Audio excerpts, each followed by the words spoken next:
He was devouring my retirement while pretending to be a good son-in-law. I'm sitting on the balcony of my apartment in Beacon Hill. From here, I can see the Boston skyline, a city I know so well after spending my entire life here. I'm 67 years old now, and I'm finally breathing without the weight I carried to my chest. The air feels different when we breathe freely.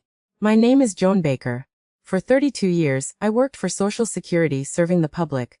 32 years of hearing stories of pain, dealing with the frustration of people who depended on a system that wasn't always fair. 32 years being the face of bureaucracy for citizens already weakened by illness or old age. Mom, it's not my fault if your benefit was denied. That's what I wanted to say every day, but I swallowed the words along with my pride. Protocol didn't allow us to show emotions, even when we were called the worst names, insults that came from desperate people.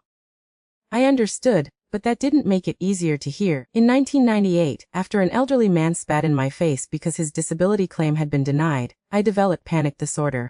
At the time, my daughter Marina, my only child, was just 14. Her father had already left to start another family when she was 10. It was just her and me. I remember the doctor prescribing Xanax like it was vitamin C. It'll help you sleep and face the next day, Mrs. Baker. And so it went for decades. The small pill under my the bitter taste that preceded moments of apparent normality, all to be able to wake up, put on the gray Social Security uniform, and sit behind that service counter. If you don't help me, how will I feed my children? I'm dying, and you want more documents. Lazy government worker. Phrases that repeated every day while I typed data into a system that was frequently offline. But I needed that salary. Marina dreamed of going to college for business administration, and I dreamed of giving her what I never had. During extended holidays, while colleagues traveled with their families, I worked overtime to supplement my income. During the holidays, when many celebrated with expensive gifts, I saved every possible cent in the bank for Marina's college. When my back started hurting from years sitting in the same uncomfortable chair, I bought an orthopedic cushion and carried on. There was no time to tend to pain when there were bills to pay. Marina graduated. The pride I felt watching her receive her diploma made up for every sleepless night, every anxiety attack suppressed with medication. It was around this time that she met Tyler, tall, smiling, with those defined muscles of someone who spends hours at the gym. He was a personal trainer at one of the most expensive fitness clubs in Boston, the kind frequented by people who don't look at price tags. Tyler was 27 when he started dating my daughter, who was already 32. I admit that at first I wrinkled my nose, age difference, unstable profession, but he seemed to love her. Their wedding took place in 2016, a simple but beautiful ceremony. I used all my savings to give Marina the celebration she deserved. I remember Tyler hugging me tightly during the reception. Mrs. Baker, you're now my mother too. I believed him. Maybe because I desperately wanted to believe that we would finally have a complete family, that this handsome, charismatic young man really saw me as a second mother, that my daughter had found someone who would respect and care for her, as I had always tried to do. The years passed and I continued at Social Security until 2020 when I could finally retire. 30 years of contribution, fragile mental health, and a retirement pension of $7,800. A figure considered privileged by American standards, but one that represented 3 decades service and daily sacrifices. It was in March 2023 that the visits began. Tyler would appear at my apartment almost always at the same times when Marina was at work. At first, they were quick visits. Mrs. Baker, I was passing by and came to see if you need anything. I brought this medicine that Marina asked me to deliver. Later, the visits became longer. He would sit down, ask for coffee, chat about trivialities. I felt flattered. What mother-in-law wouldn't enjoy having her son-in-law's company? Until I noticed a strange pattern. Every time Tyler left, something seemed different in the kitchen. The cookie jar emptier, the cake I had made that morning with a few slices missing, the packet of Parmesan cheese that I was sure was sealed now open and half gone. I'm going senile, I'm initially thought. At 66, it was normal to start doubting your own memory. One Tuesday, I prepared a flan with caramel sauce from my mother's recipe. I put it in the refrigerator for dessert after dinner. Marina was supposed to come with Tyler and I wanted to please them. Tyler showed up alone at 2 p.m. He said Marina was swamped with work and couldn't come, We talked for half an hour. He went to the bathroom, had a glass of water in the kitchen, and said goodbye. That night, when I opened the refrigerator to serve the flan as dessert for my solitary dinner, half of it was gone. A perfect cut, as if someone had carefully removed 50% of the dessert. This was the first moment I felt a chill down my spine. It wasn't forgetfulness. Someone was eating my food behind my back, and it could only be Tyler. During subsequent visits, I started paying more attention. I noticed how his eyes scanned the rooms, how he always managed to spend a few minutes alone in the kitchen, how he frequently went to the bathroom with the backpack he always brought. One day, I left my purse on the sofa while preparing the coffee he always requested. When I returned to the living room, Tyler was sitting on the other side checking his phone. The purse seemed to be in the same place, but something told me it had been moved. That night, when checking my wallet, I confirmed it. $150 was missing. Money that I was certain I had set aside to pay the manicurist the next day. I must have spent it on something and forgotten. I tried to convince myself. After all, accusing my only daughter's husband of theft was unthinkable. What proof did I have? An old woman with symptoms of dementia, accusing a respectable 35-year-old man. Who would believe me? I started keeping my purse in my bedroom locked when he visited. The visits continued for months, and I kept feeling that something was wrong. But I didn't want to create conflicts. I had endured so many humiliations during my professional life that perhaps I had normalized being disrespected. In July 2023, I received a Chase credit card bill that made no sense. There were purchases at a supplement store I had never frequented. No $980 spent on products with strange names. Whey protein, creatine, BCAAs, words that had never been part of my vocabulary. I called the bank claiming fraud. The representative kindly explained that the purchase had been made in person with the chip and PIN. They counted the card and sent another. I attributed the incident to some skilled scammer and moved on. 2 months later, the scene repeated itself. Another $870 in supplements. New card requested. I started noting other signs. Tyler frequently asked about my retirement with seemingly innocent questions. Mrs. Baker, are you able to save anything each month with that pension? Doesn't health insurance consume a lot of your budget? Have you ever thought about investing that money in something? In December 2023, my new side-by-side refrigerator purchased after years of savings started displaying items I had never bought. Protein tubs, sports drinks, zero-calorie sodas. When I questioned Marina about this, she seemed confused. Mom, you must have bought it and forgotten. I'm concerned about these memory lapses.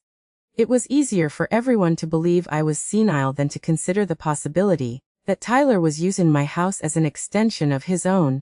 My money, as a supplement to his. In January 2024, I began to notice changes in Tyler's attitude toward me during family lunches. The excessive affection of before gave way to cold courtesy. The prolonged hugs were replaced by quick kisses on the cheek. Exclusive conversations on the sofa transformed into minimal interactions. Fine, Mrs. Baker, was all he would say before diving into his phone. Marina didn't seem to notice. She was always busy with work, with friends, with the gym that Tyler had convinced her to attend. When we were alone, I tried to probe. Marina, is everything okay between you and Tyler? Of course, Mom. Why, he seems different with me. That's your imagination. He adores you. Always talks about you. And I believed or forced myself to believe. Because the alternative was too painful to consider. Tyler's visits during the day continued now with a new element. He began bringing correspondence for me to keep. Mrs. Baker, this arrived for me, but I don't want Marina to see it yet. It's a surprise. They were always sealed envelopes that I faithfully stored in a desk drawer. I never opened them, respecting the couple's privacy. After all, what harm could there be in keeping a few letters?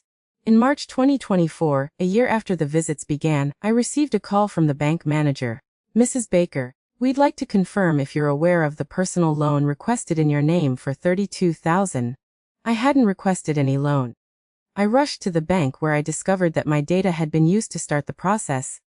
Fortunately, the manager who had known me for years found the request strange and blocked the procedure. Are you sure no one close to you would have access to your documents?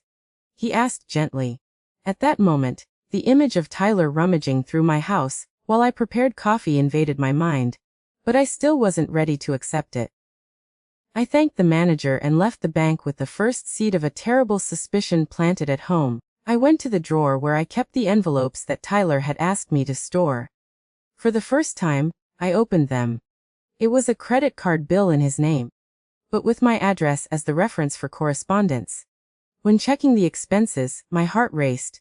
Expensive restaurants that Marina never mentioned having gone to, hotels in nearby cities, luxury clothing stores. I opened another envelope. More bills, more unjustifiable expenses for a personal trainer who I knew didn't earn that much. A third envelope contained bank statements with regular deposits of amounts close to those in thousand. Always on the days when I received my retirement pension, the truth began to reveal itself, painful like an open wound exposed to salt. For months, perhaps for more than a year, Tyler had been systematically robbing me. Small amounts in cash, clone cards for purchases, food from my pantry, and now attempted loans in my name. But the worst wasn't the material values. It was the betrayal, the exploitation of trust, the understanding that for him I was never a second mother. I was just that old fool he could manipulate. I sat in the living room armchair, the same one where I had so many times received Tyler with coffee and cookies and cried as I hadn't cried since my mother's death. Tears of disappointment, of shame for being so naive, and mainly of fear for what this meant for Marina, because now I was almost certain. If Tyler was capable of betraying me this way, what else might he be hiding? What kind of man had my daughter really married? I dried my tears and took my Xanax. I needed to think clearly. Confronting Tyler directly could result in vehement denials, and Marina might not believe me. I needed concrete, irrefutable proof. It was just the beginning of a journey that would completely change my life. As I sit here in this new apartment that represents my freedom, I find myself wondering how many of you have been betrayed by someone you trusted. Tell me in the comments which city you're watching this story from. Sometimes knowing that we aren't alone in this world is the first step toward healing. You know that feeling that something is missing, but you can't define exactly what. That's how it was for at least a year. Tyler's small oversights were transforming into something more systematic, if he were testing how far he could go with me. June 2023 was when I first noticed money disappearing from my purse. At first, I thought I was becoming forgetful. Maybe a side effect of the Xanax I've been taking for years. I always left my purse hanging on the coat rack in the living room, a habit of someone who lived for decades with fear of robbery. The $50 disappeared, then 100. The third time, I noted in a small notebook I hid in my sock drawer. 300 disappeared today. Zo 7/17/2023. Mom, you're getting paranoid, you must have spent it and forgotten. Marina said when I mentioned it without naming Tyler. Of course, I began counting the money in my wallet before he arrived and after he left. The difference always matched up. I started making discreet marks on the bills with a fine-tipped pen, a little dot in the corner. The marked bills always disappeared. In September, I received a Chase notification about a 780 purchase at a store called Premium Supplements, which I had never heard of. I called immediately. You authorized the in-person purchase at 3:47 p.m., Mrs. Baker, the representative informed me. It was a Tuesday. I was at the church knitting group, as I have been every Tuesday since 2019. How could I have made an in-person purchase? Coincidentally, that same Tuesday, Tyler had stopped by for coffee because he was in the area. He knew I would be out. I counted the card, but said nothing. When the new one arrived, I kept it in an empty cookie tin on top of the kitchen cabinet. 2 months later, food delivery charges I had never made began appearing. Protein Akai, Whole Foods, Brutus Burger, gym food, the kind eaten by people who care about proteins and supplements. Me who can barely climb stairs without my knee complaining, buying whey protein. It was obvious, but I still refused to see it. December 2023, Christmas Eve. Marina invited me to spend Christmas Eve at their house as we always did. Mom, did you order an Uber Eats delivery to our house? She asked, confused over the phone. What order, honey? Says here it's a pre-workout and creatine kit worth $420. It came in your name, but they delivered it here. My heart raced. It was the confirmation I needed, but still didn't want to accept. Must be some mistake, honey. Cancel it. Tyler said he'll handle it. He knows the store. Of course, he did. I began monitoring every cent. I created an Excel spreadsheet, as I had learned at Social Security before retiring. In 2023 alone, there were $17,640 charged to my card that I didn't recognize. Small purchases scattered, almost imperceptible among the normal bills. January 2024. Tyler's visits became more frequent. He always appeared with some excuse. I was passing by and remembered you love French bread. Or, Marina asked me to check if you need anything. Sweet words that hid bitter intentions. I started having horrible dreams. I dreamed I was at the Social Security counter again, but instead of restraining the outraged, it was Tyler yelling at me in front of everyone. You're an incompetent old woman, you can't even take care of your own money. In March 2024, Marina called me concerned. Mom, Tyler says you're lending him money. My blood froze. What do you mean, honey? He mentioned that you've been helping him with expenses for the new gym he wants to open. He said, you're an angel who's investing in his future. I took a deep breath. It was the moment to speak, but the words wouldn't come out. I thought about my only daughter's marriage, the 8 years they had been together, the possibility of being the cause of the end of it all. Yes, I'm helping a little bit. I lied, choking back tears. That night, I increased my Xanax dose to be able to sleep. For the first time in many years, I cried myself to sleep. Not for the money, but for the betrayal, the manipulation, for feeling used by the person who should protect me in my old age, not exploit me. In June, I discovered that Tyler requested an additional credit card on my account. He had managed to forge my signature on some document. The bank manager showed me the paper, a signature that looked like mine, but with stronger masculine strokes. You authorized this additional card in the name of Tyler Dunn in April this year, stated the manager, showing the computer screen. I never authorized that. I replied with a trembling voice. I'm sorry, but we have the signed documentation. I left the bank devastated. Somehow, the money didn't even matter anymore. It was the violation of trust.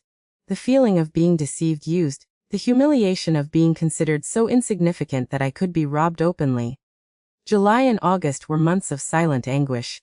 I cut the additional card, changed the bank passwords, and started keeping money in different hiding places around the house.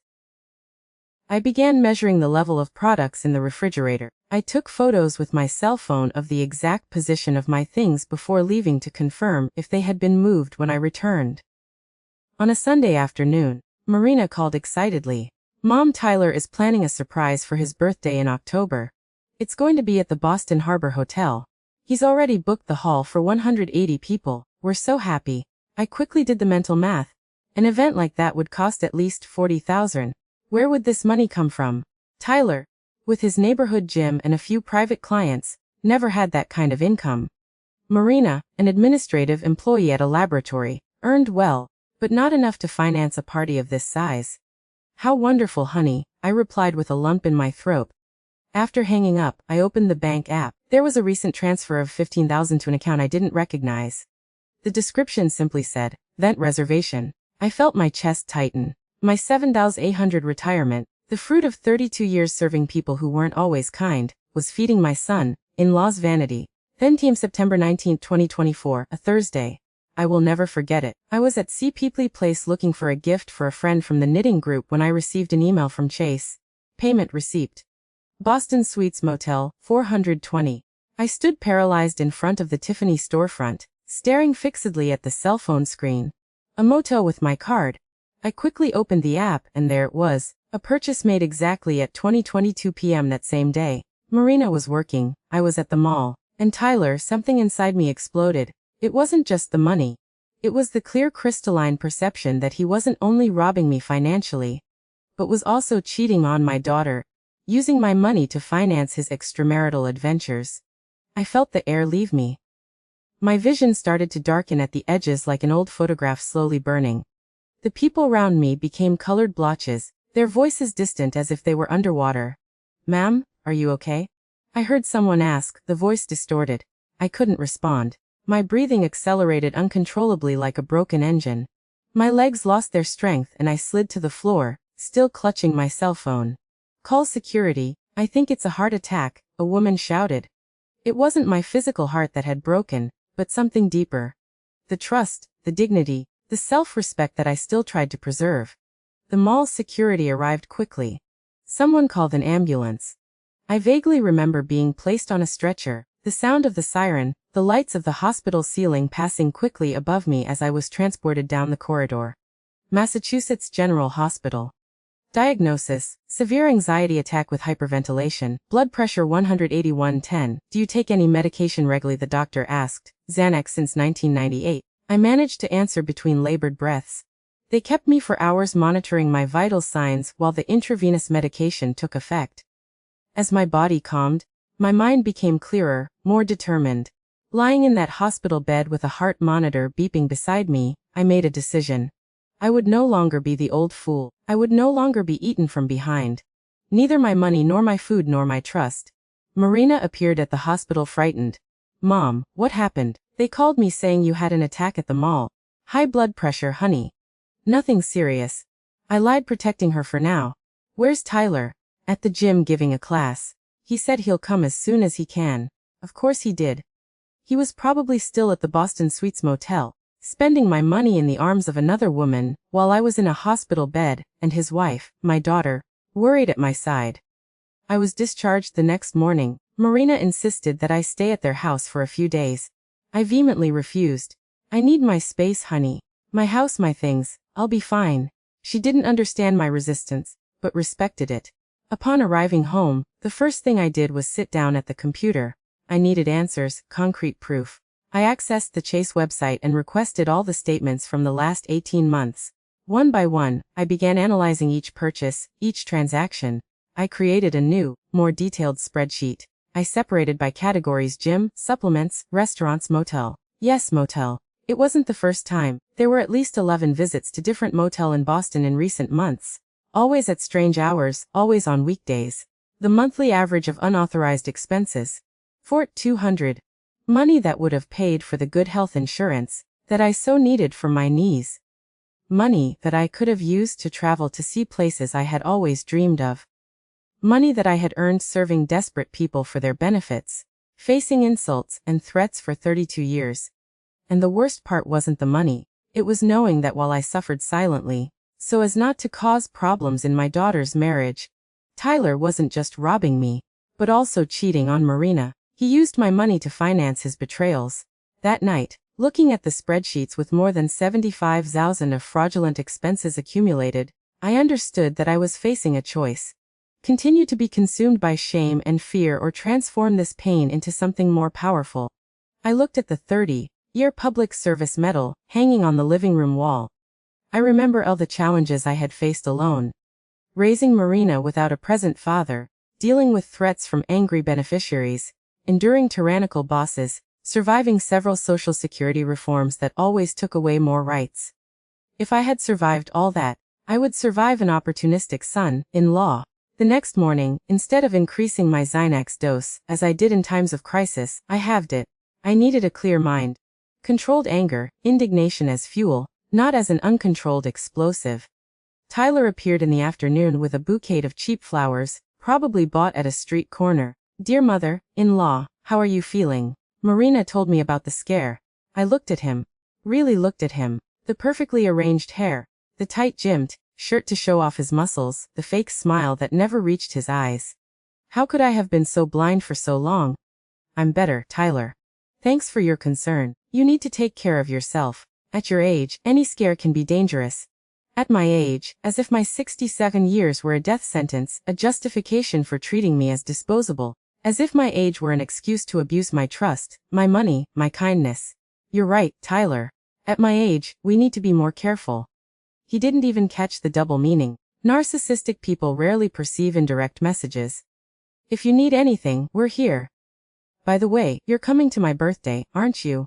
It's going to be special. I wouldn't miss it for the world, I replied. It would indeed be special, but not in the way he expected. After he left, I did something I never thought I would do in my life. I searched the internet for how to discover cheating through a cell phone. After hours reading forums and watching videos, I concluded that I would need professional help. That's how I found a referral for a data recovery technician, a hacker to be direct, who could remotely access WhatsApp conversations. It would cost $2,000, but it would be an investment, not an expense. That night, lying in bed, I thought of Marina. How devastating it would be for her to discover everything at once. The pain she would feel. But then I remembered the 11 visits to motel, The messages that I still didn't know about but suspected existed. The stolen money, not just from me, but from her future as well. Sometimes true love requires momentary cruelty, like ripping off a band-aid all at once instead of prolonging the pain by pulling slowly. The next day, I transferred $2,000 to an anonymous account as instructed by the specialist I had contacted. I provided Tyler's phone number and waited. In 48 hours, I received a link to a compressed file, password to decompress, Justice 67, the number I indicated representing my age. When I opened the file, my world fell apart. Hundreds of conversations with women from the gym, with former students, with escorts, with my daughter's friends, with the manicurist from the salon that Marina frequented. The messages were explicit, vulgar photos that I should never have seen, plans for meetings in motel during hours, when he was supposedly giving classes, complaints about Marina. My wife doesn't understand my potential. I live with a square woman. When I'm with you, I feel truly alive, and worse still, references to me. My mother-in-law is a foolish old lady. She doesn't even notice when I take money from her purse. I use the old lady's card for us to meet. She thinks there are mistakes on the bill, an 8,000 retirement just sitting there. Someone has to make that money circulate. I printed everything, each conversation, each photo, each insult, each plan, each lie. I organized them in a red folder. I dated each page. I marked each interaction with colored post-its by category. Yellow for messages about money, pink for intimate meetings, green for offenses to Marina, blue for references to me. 47 messages with 6 different women in 18 months. Sitting on the living room floor, surrounded by that evidence of a double or sexable life, to be exact, I felt a strange calm envelope me. It was no longer just about me. It was about Marina, too. About honor. About truth, about consequences. If you've been following my story up to here, and want to know how I faced this terrible moment, subscribe to the channel. Just as I had to understand what was happening to be able to react, you too need to be alert so that people like my son-in-law Tyler don't go unnoticed in your life. I kept all the documentation in a safe that I bought, especially for this purpose. I placed it on top of my bedroom closet behind shoe boxes I never use. The password, the date that changed everything. Tyler's birthday would be on October 12th, less than a month away. Time enough to plan every detail of what would follow. That night, for the first time in many months, I didn't need Xanax to sleep. The clarity that comes after the storm has a surprising calming effect. I knew exactly what I needed to do because a son-in-law who eats behind your back deserves to be exposed to his face. And I, Joan Baker, an exemplary Social Security employee for 32 years, had learned a lot about justice throughout my life. That morning, leaving Massachusetts General Hospital, I was no longer the same Joan. Something had fundamentally changed within me, as if a key had turned in a lock, rusted by decades of conformity. When the taxi dropped me off at home, I spent almost an hour sitting on the balcony observing Boston's gray sky, so characteristic of September, while mentally organizing my next steps. The first of these was to call Vera, my friend of 25 years from Social Security days, the only person I trusted to tell the complete truth to. "Vera, I need your help," I said as soon as she answered. "What happened, Joe? Your voice sounds different. If I tell you that I want to investigate someone, would you think I'm crazy?" The silence on the other end of the line lasted only a few seconds, but seemed like an eternity. After 30 years dealing with Social Security fraudsters, I think we're both well qualified for an investigation, she finally replied with that practical tone I always admired. "Who's the target?" When I finished telling everything, Vera let out a curse I had never heard come of her mouth in all our years of friendship. "Son of a sorry, Joan, but this can't go on like this. Remember Marlene from the medical examination department? The one who retired due to disability after that burnout? That's the one. Her husband is a retired investigator from the Boston PD. If there's anyone who can guide you on how to proceed legally, it's him." 2 days later, I was sitting in Nelson Ferrer's kitchen, a man with completely white hair and a keen gaze who analyzed my spreadsheets with the attention of someone had examined criminal evidence for 35 years. "Mrs. Baker, what we have here is a classic case of fraud with the aggravating factor of elder abuse," he stated after examining each document. "You have 2 options. Go directly to the police with this evidence or collect even more evidence to make the case irrefutable. And which do you think is better?" Nelson removed his reading glasses and looked at me. From my experience, in cases involving family, the more concrete evidence, the better. Especially if you want to protect your daughter in the process.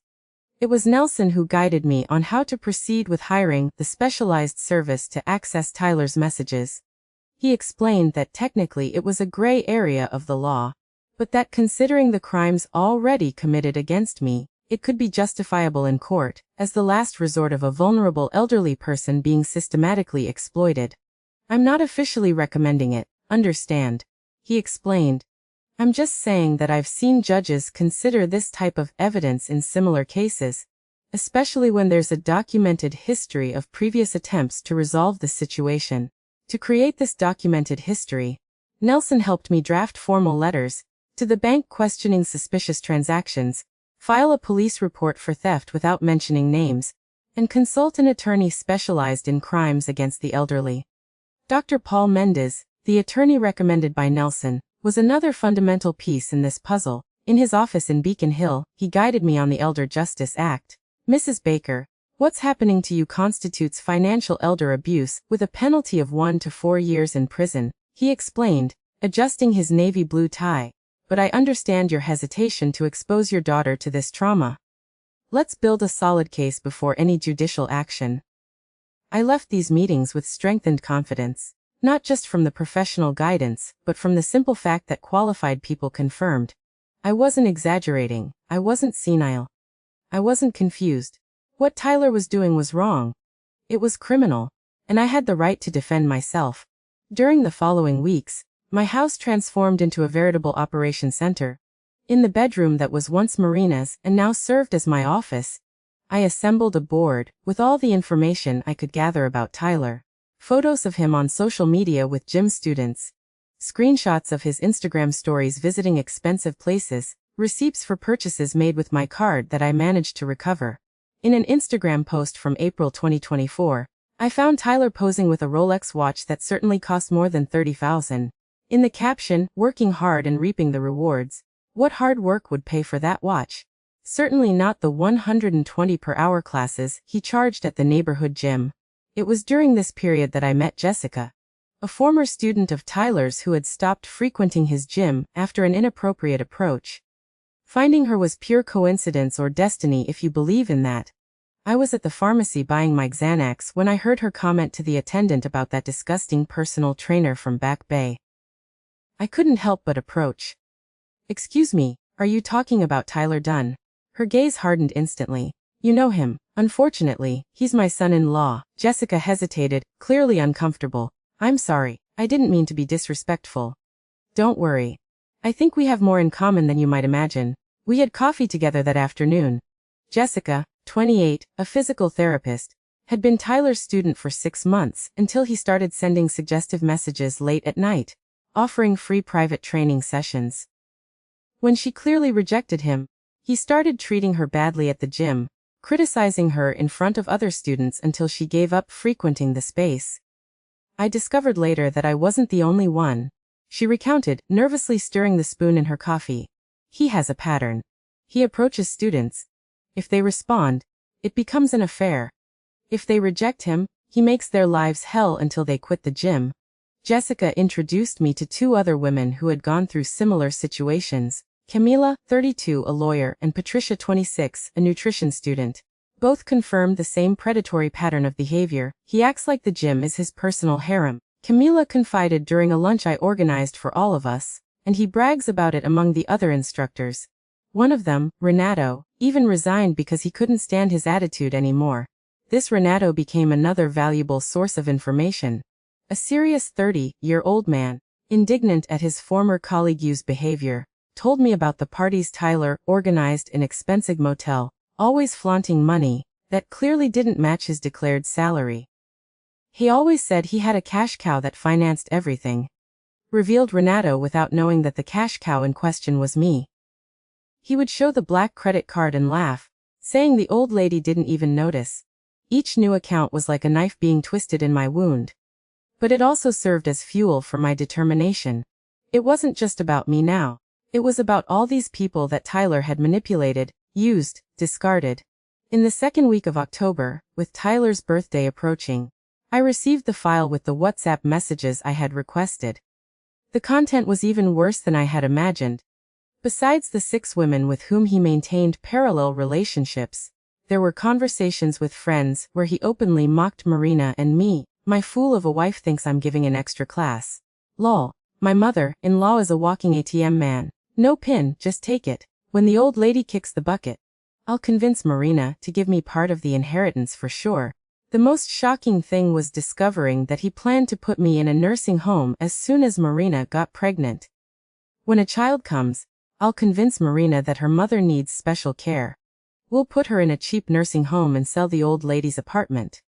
Stunts. I remember reading this message sitting at the kitchen table.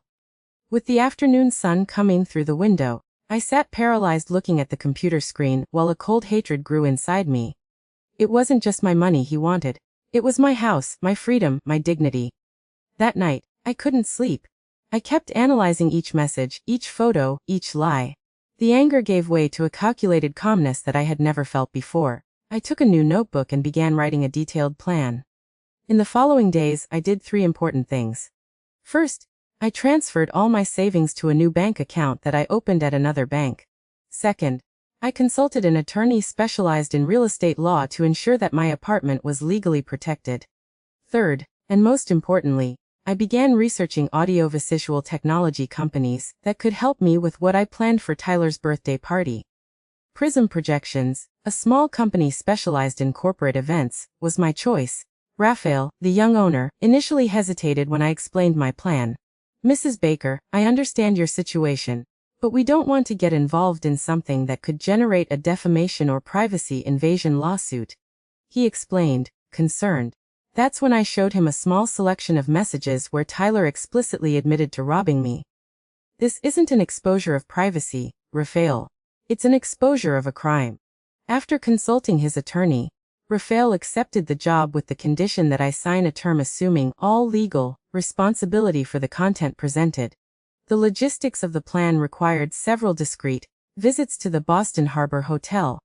With the excuse of wanting to get to know the venue to possibly become a member, I managed to map the hall where the party would take place, identify the PowerPoints, the exits, and mainly the existing projection system that would be used for photos and videos during the celebration. Marina innocently kept me updated on every detail of the surprise party she was organizing for her husband. The theme would be overcoming, an irony that she didn't perceive since Tyler had convinced everyone that his gym was prospering thanks to his tireless effort. We even hired a big screen to show a video with testimonials from his friends. "Mom, it's going to be emotional," she told me enthusiastic, not knowing that the same screen would serve a very different purpose. A week before the party, I had a relapse. The weight of what I was about to do, the impact it would have on my daughter's life, the possible legal consequences, all of this hit me like an avalanche. I called Vera in panic. "I can't do this. I'll destroy Marina's life." "Joan Baker," she responded firmly. "Marina's life is already being destroyed just solely by that snake she calls a husband. You aren't creating the problem. You're just revealing it. But what if she hates me for this? What if she never forgives me? And what if 10 years from now she discovers that you knew everything and did nothing?" That question echoed in my mind for days. What was the most genuine way to love my daughter at that moment? Spare her the immediate pain, or protect her from years of continued betrayal? I decided to consult Dr. Helena Gomez, a psychologist specialized in family trauma. In her cozy office in Beacon Hill, I poured out all my doubts and fears. "Mrs. Baker, there's no easy answer to your dilemma," she said after listening attentively. "But based on my clinical experience, I can say that discoveries like this are always traumatic, regardless of how they occur. The difference lies in the support the person receives after the revelation. And how can I better support her? By being present without judging, without saying, 'I told you so.' Oh, just embracing her pain and respecting her grieving process for the marriage she believed she had." Our meeting gave me the clarity I lacked. I would proceed with my plan, but adapt the post-revelation approach. It wouldn't be about revenge for the humiliation I suffered, but about freeing my daughter from a lie that was consuming our family. In the 3 days leading up to the party, I barely slept. I obsessively reviewed every detail of the plan, checking and checking the files that would be projected, the exact moments, the escape routes if something went wrong. I bought a new dress for the occasion, navy blue, elegant but discreet. I reserved a trusted rideshare driver who would be available all night. I prepared a small kit with anxiety medications, both for me and for Marina. The night before the party, I wrote a letter to my daughter explaining everything I had discovered and why I chose to reveal it that way. Not to humiliate her, but so that the truth would be undeniable, so that Tyler couldn't manipulate her with half-truths and excuses, as he had done with me for so long. I left the letter in a sealed envelope with my neighbor, Mrs. Eliza, with instructions to deliver it to Marina if something happened to me at the party. Hypertension and anxiety together can be dangerous in extreme situations, and I was about to face the most extreme of all. On the morning of the big day, October 12, 2024, I woke up strangely calm. A peace that I hadn't felt in a long time had settled in me during the night. I looked out the window at the exceptionally blue Boston sky, rare for this time of year, and felt as if it were a sign.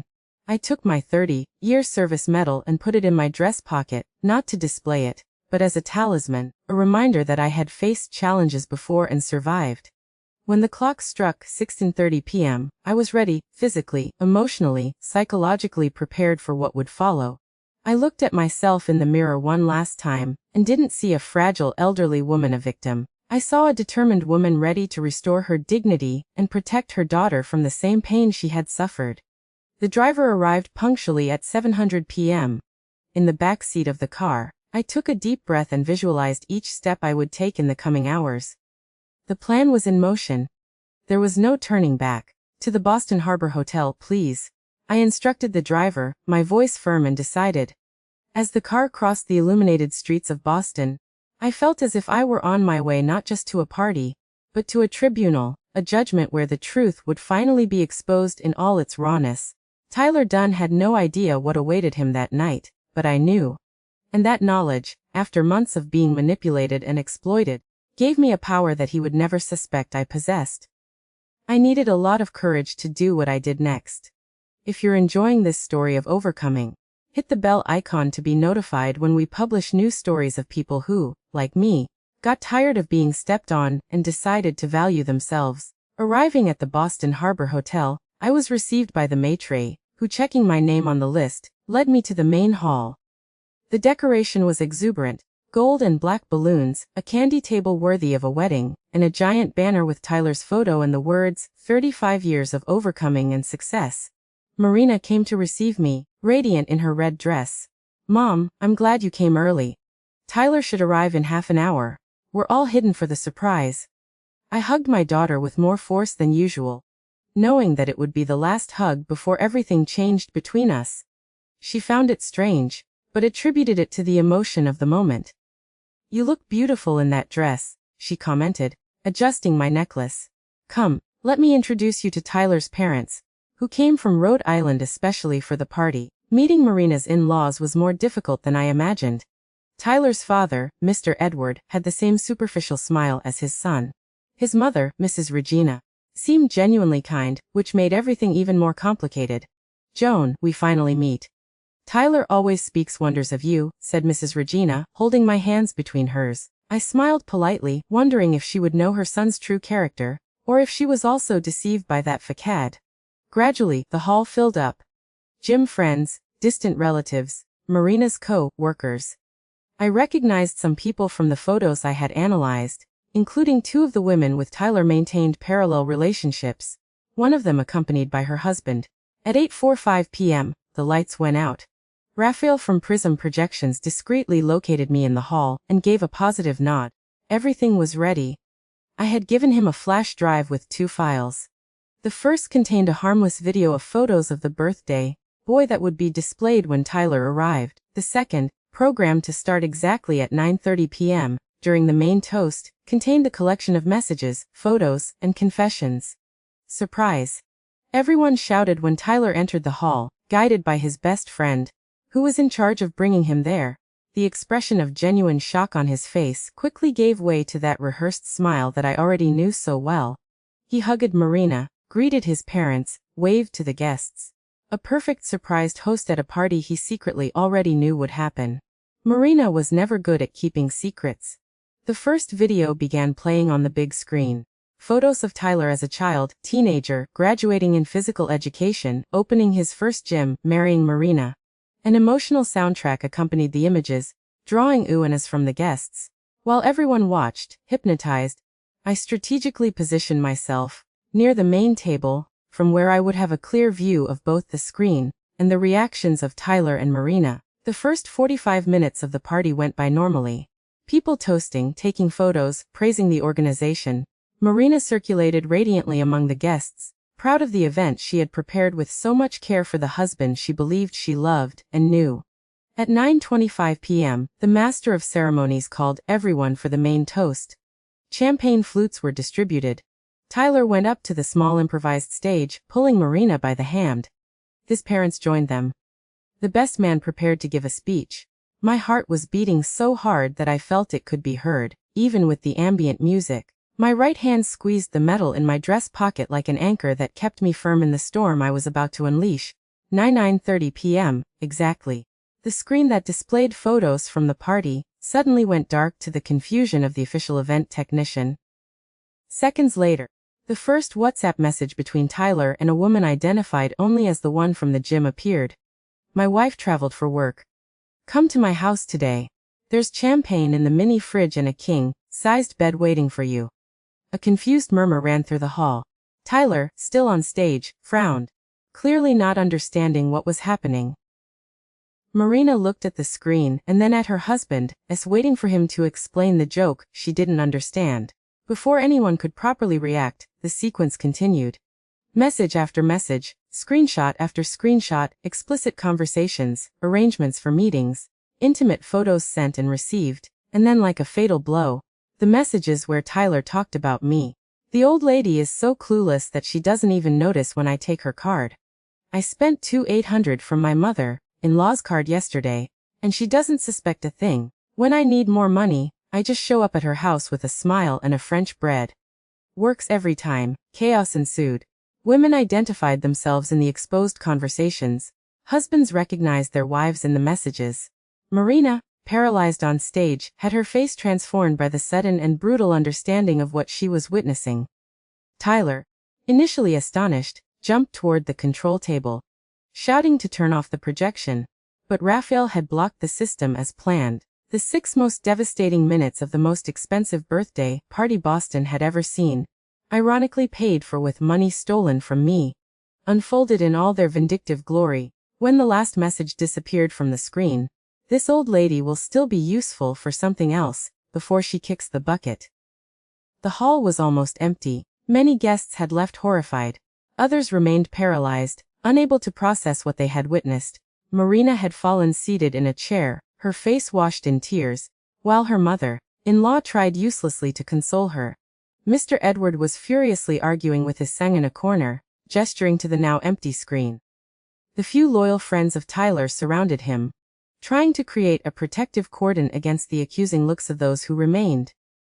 And I was exactly where I had planned to be, standing erect with the 30-year service medal now visibly hanging over my dress. When Tyler finally located me in the dispersed crowd, and our gazes met, there was no more fear in my eyes, only certainty. He came in my direction, his face contorted with rage, pointing his finger at me. You crazy old woman, do you have any idea what you just did? I remained motionless, not backing down a single inch. Yes, I do, Tyler. I just showed that a son-in-law who eats behind your back deserves to be exposed to his face. Sitting at the desk in my office, I analyzed for the last time the 8047 messages saved on my laptop.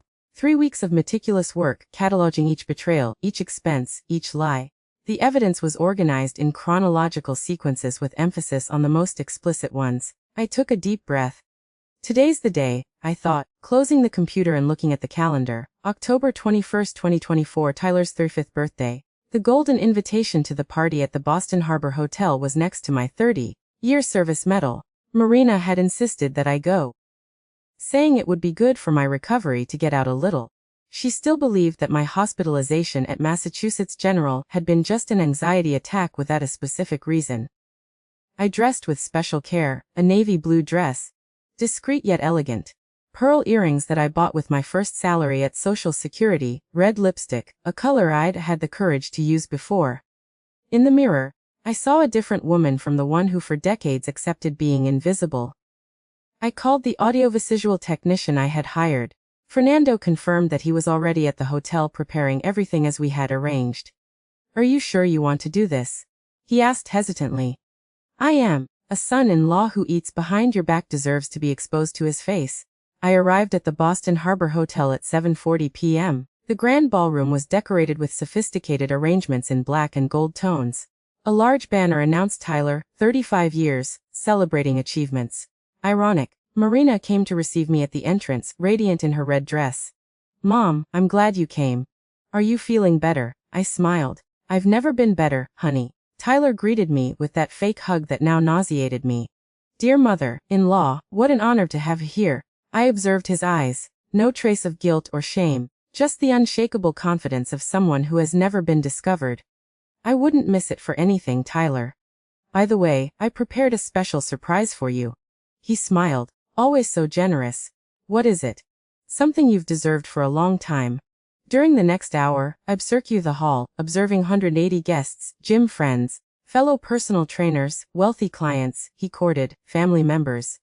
I identified two of the mistresses present, a blonde who worked at the gym reception, and a married client who appeared in the messages as a special student. At 9:00 p.m., according to the party schedule, the master of ceremonies announced that there would be a surprise tribute to the birthday boy. My heart raced as Fernando discreetly positioned his equipment. Ladies and gentlemen, the mother of our dear Tyler's wife has prepared something special. Mrs. Baker, please. I walked to the improvised stage with a calmness I never imagined having. I took the microphone and looked at the silent hall. Good evening, everyone. Some of you know me as Tyler's mother-in-law. Others have no idea who I am. I'm Joan Baker, 67 years old, retired from Social Security after 32 years serving people. Tyler knows me and my credit card. Well, I noticed Tyler's expression changing, the smile freezing on his face. Today, I want to show the true face of the man we're celebrating. Fernando, please. The screen behind me lit up. The first image showed credit card statements with expenses in motel, pharmacies, expensive restaurants, all on days and times when Marina was working. In the last 18 months, Tyler used my credit card without my knowledge or authorization, spending $4,200 monthly to finance another life. The murmur in the hall grew. Marina rose from her chair, confused. But credit cards are just numbers. What really matters are the people behind those expenses. Fernando moved to the next sequence. Screenshots of WhatsApp conversations between Tyler and his mistresses. The explicit messages appeared highlighted along with dates, times, and meeting locations. Lydia from the gym meeting at the Usis Motel, March 14th. The blonde woman in the audience abruptly stood up and left the hall. Carolina, VIP client, apartment in Beacon Hill. A middle-aged man looked astonished at a woman by his side. Paula, CrossFit instructor. Anna, nutritionist. Marcella, salon manicurist. Renata, former college classmate. Each name came accompanied by explicit messages, exchanged photos, meeting plans, all meticulously organized and dated. The audience was in absolute shock. Some were filming with cell phones, others whispering in horror. Tyler advanced toward the stage, furious. You crazy old woman. Turn this off now. I remained impassive. As you yourself wrote to Lydia on June 12th, the old lady is a fool.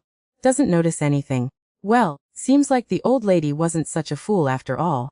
Marina was paralyzed in her place, tears streaming down her made-up face. Her gaze alternated between the screen, Tyler, and me. Marina, I continued, now addressing my daughter directly. Forgive me for exposing this way. I tried to find a less painful manner, but there's no gentle way to reveal such a deep betrayal. Tyler tried to turn off the projector, but Fernando had locked access to the system. Desperate, he shouted, this is fake. She's senile, has mental problems, takes controlled medications. I maintained my composure. Yes, I've been taking Xanax since 1998 to control a panic disorder developed after years of being mistreated in public service. The same medication that you stole from my drawer to sell at the gym, as these messages show. The next screenshot showed Tyler offering Xanax to clients as an aid for post-workout relaxation. Tyler's parents, an elderly couple who had always treated me with distant cordiality, rose embarrassed and began to withdraw. The father stopped briefly beside his son and said something I couldn't hear.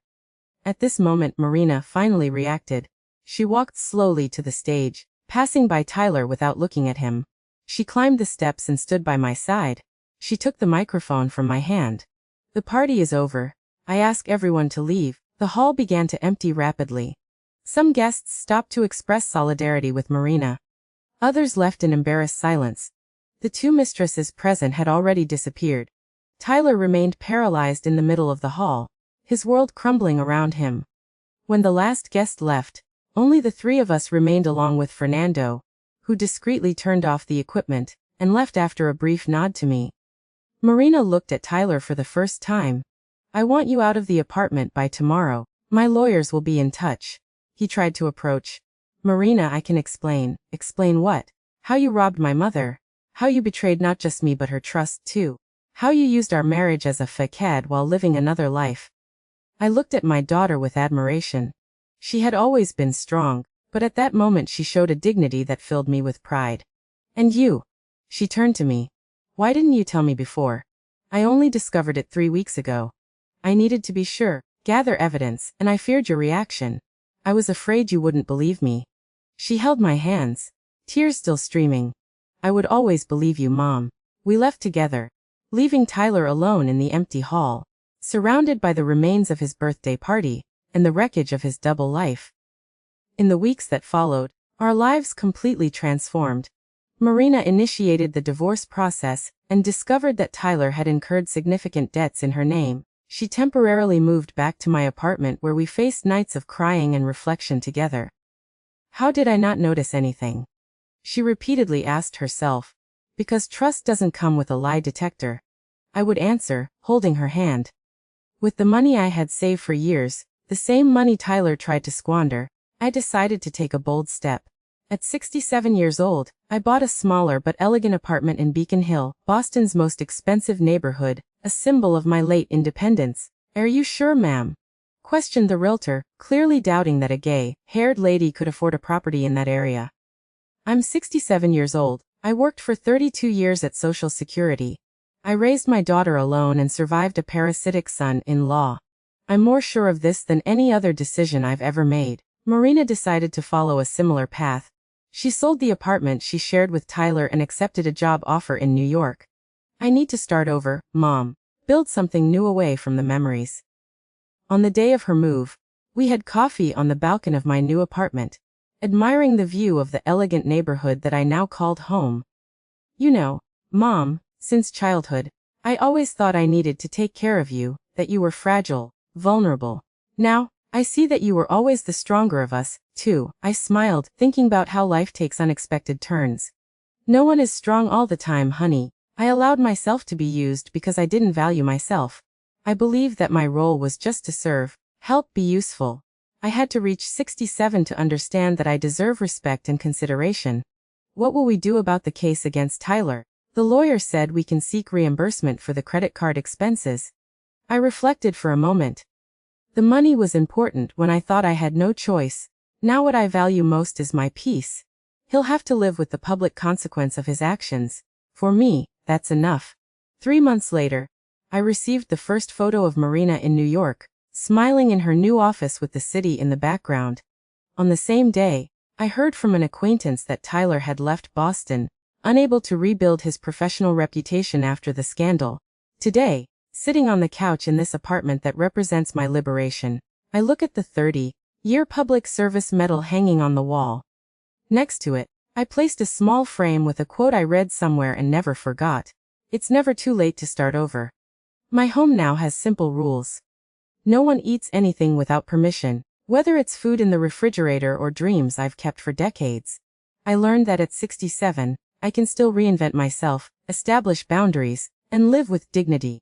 This was my story of starting over at 67. If it touched your heart, share it with someone who needs the courage to free themselves from toxic relationships. Sharing stories like mine can be the light someone needs to see that it's never too late to start over and live with dignity. Because in the end, life can begin anew at any age. You just have to decide that you deserve to be the protagonist of your own story, not just a supporting character in someone else's.